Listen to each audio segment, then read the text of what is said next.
Hola a todos, bienvenidos nuevamente a mi canal José Mejías Desarrollo Web. En esta oportunidad no vamos a estar desarrollando código, simplemente vamos a hacernos algunas preguntas y decir algunas verdades incómodas sobre inteligencia artificial. Vamos a entrar en materia de inmediato. El objetivo de este análisis es dejar a un lado todo ese ruido publicitario y responder con total objetividad a las preguntas más incómodas que tiene la industria sobre la inteligencia artificial y el desarrollo de software. Vamos a ir al grano sin anestesia, con datos reales sobre cómo se están entrenando estos modelos y qué significa esto para quienes escribimos código. Nuestro camino es bastante claro. Empezaremos con el consumo masivo de código. Pasaremos al riesgo del colapso del modelo. Luego analizaremos las alucinaciones ante nuevos paradigmas y finalmente redefiniremos el futuro de la programación. Así que vamos al punto número 1, el consumo masivo de código. Esta es la gran pregunta que resuena en todos los foros de desarrollo. ¿Acaso todos esos modelos han estado ingiriendo el trabajo colectivo de toda la comunidad de programadores para construir sus capacidades? Pues la respuesta corta es, y sin rodeos, un rotundo sí, en gran medida y de manera masiva de hecho. Los grandes modelos de lenguaje actuales como GPT, Cloud o Gemini fueron entrenados absorbiendo literalmente miles de millones de líneas de código público y aquí lo realmente interesante es observar de dónde salió exactamente toda esa información.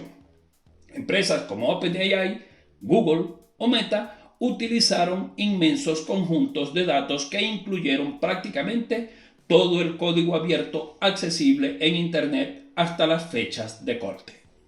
Hablamos de experimentar repositorios populares de GitHub, años y años de conocimiento acumulado en Stack Overflow, foros y documentaciones oficiales. A ver, un caso súper sonado fue el de Copilot que se entrenó explícitamente con código público de GitHub, lo cual, como sabemos, desató una controversia mayúscula en toda la industria.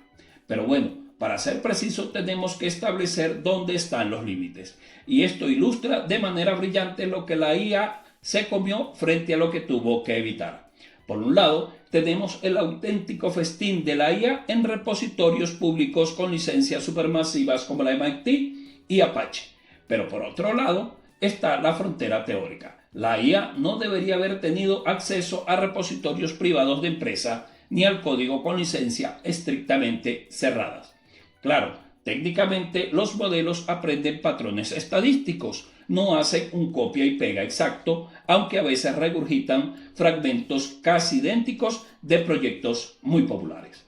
Aquí es donde entra el debate neutral sobre la mesa. Hay una inmensa ventaja tecnológica lograda, pero con demandas legales en curso por parte de autores de código abierto. Mientras que Estados Unidos el concepto de uso justo lo interpreta de forma muy amplia a favor de las empresas, en Europa las regulaciones son mucho más estrictas con respecto al tema.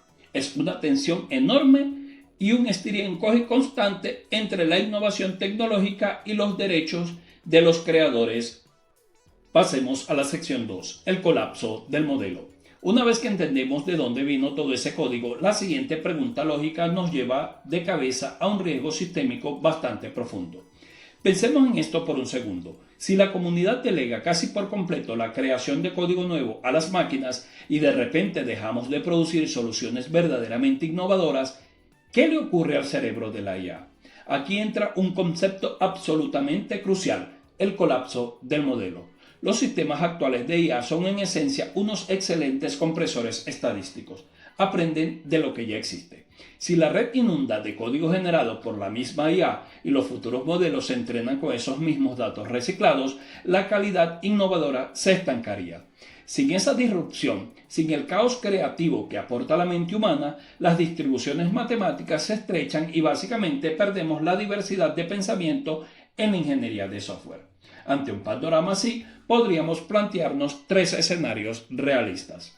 El optimista, en el que confiamos en que los sistemas de IA más avanzados, mediante bucles de automejora, logren generar un progreso genuino por sí mismos.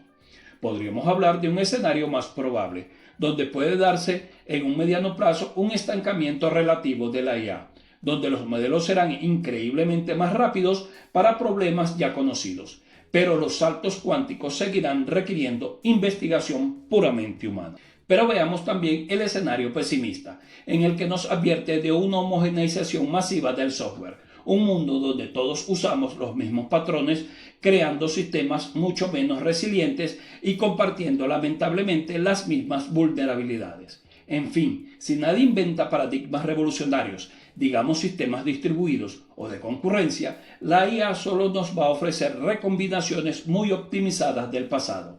La frontera de la verdadera innovación sencillamente pisa el freno, si le quitamos la curiosidad humana. Ahora veamos la sección 3, alucinaciones y nuevos paradigmas. ¿Qué ocurre exactamente en la mente estadística de una IA cuando choca de frente contra algo que nunca antes ha visto? Imaginemos este escenario porque acaba de lanzarse un lenguaje o framework de programación radicalmente nuevo. La IA, por pura lógica de fechas, no tuvo acceso suficiente a esta tecnología durante su entrenamiento. Las preguntas son: ¿admite su ignorancia? ¿Dice no lo sabe? ¿O hace otra cosa? Pues esta es la cruda realidad. La IA tiende a alucinar y lo peor es que lo hace con una seguridad increíblemente aterradora. En lugar de decir simplemente que no tiene ni idea, va a generar una respuesta que parece totalmente plausible, pero que puede ser profundamente incorrecta. Usemos un ejemplo imaginario para mejorar la ilustración. Si le pedimos ayuda para Quantum Roots 2.0, un paradigma totalmente inventado de programación cuántica, el modelo probablemente responderá con un "aquí te dejo un ejemplo básico" y empezará a soltar código como si nada, pero lo que podría ocurrir es que mezcle conceptos de lenguaje que sí conoce. El código parecerá increíble y profesional, impecable, pero en la práctica contendrá errores graves de diseño y comportamientos totalmente inesperados, simplemente porque no entiende las reglas del nuevo juego. La razón técnica detrás de esto es fascinante. Los modelos se calibran usando aprendizaje por refuerzo a partir de retroalimentación humana. En este entrenamiento, decir no sé a menudo penaliza la puntuación de utilidad del modelo. Paradójicamente, el sistema ha sido entrenado para preferir parecer útil antes de ser totalmente honesto.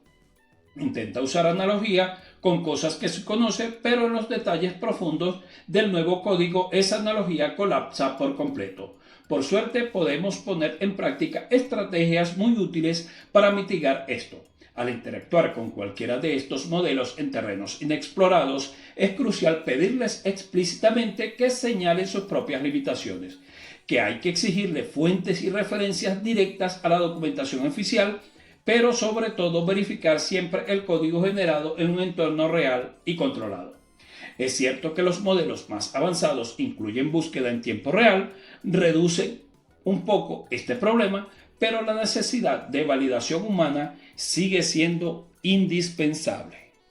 Así llegamos a la sección 4, el futuro de la programación, teniendo en cuenta el origen masivo de sus datos, el riesgo de colapso por endogamia de código y estas alucinaciones tan confiadas. Esto nos lleva a preguntarnos: ¿dónde deja todo esto a los profesionales del software?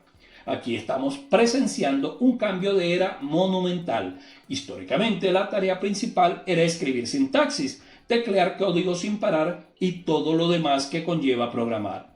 El rol del futuro, sin embargo, evoluciona a algo mucho más estratégico. Quien programa ahora debe centrarse en dirigir al modelo, diseñar arquitecturas de sistemas, validar que las piezas encajen de forma segura y desafiar constantemente los resultados que la máquina pone sobre la mesa. Lejos de ser un reemplazo total, la IA es una herramienta increíblemente poderosa, pero frágil, que depende absolutamente de nosotros. Cuanto más dependamos de la automatización para lo ordinario, más crítica será la necesidad de personas que empujen los límites, explorar nichos extraños y crear los nuevos paradigmas que la máquina aprenderá el día de mañana. Lo cual nos deja una reflexión final bastante profunda para llevarnos hoy. Si los modelos de IA requieren creatividad humana fresca para no estancarse, y cuando llegue ese momento en el que la humanidad entera decida pedirle absolutamente todo a la IA sin intentar crear nada por sí misma, ¿Qué va a pasar entonces? Déjamelo saber en los comentarios y recuerda, ven, únete a la diversión.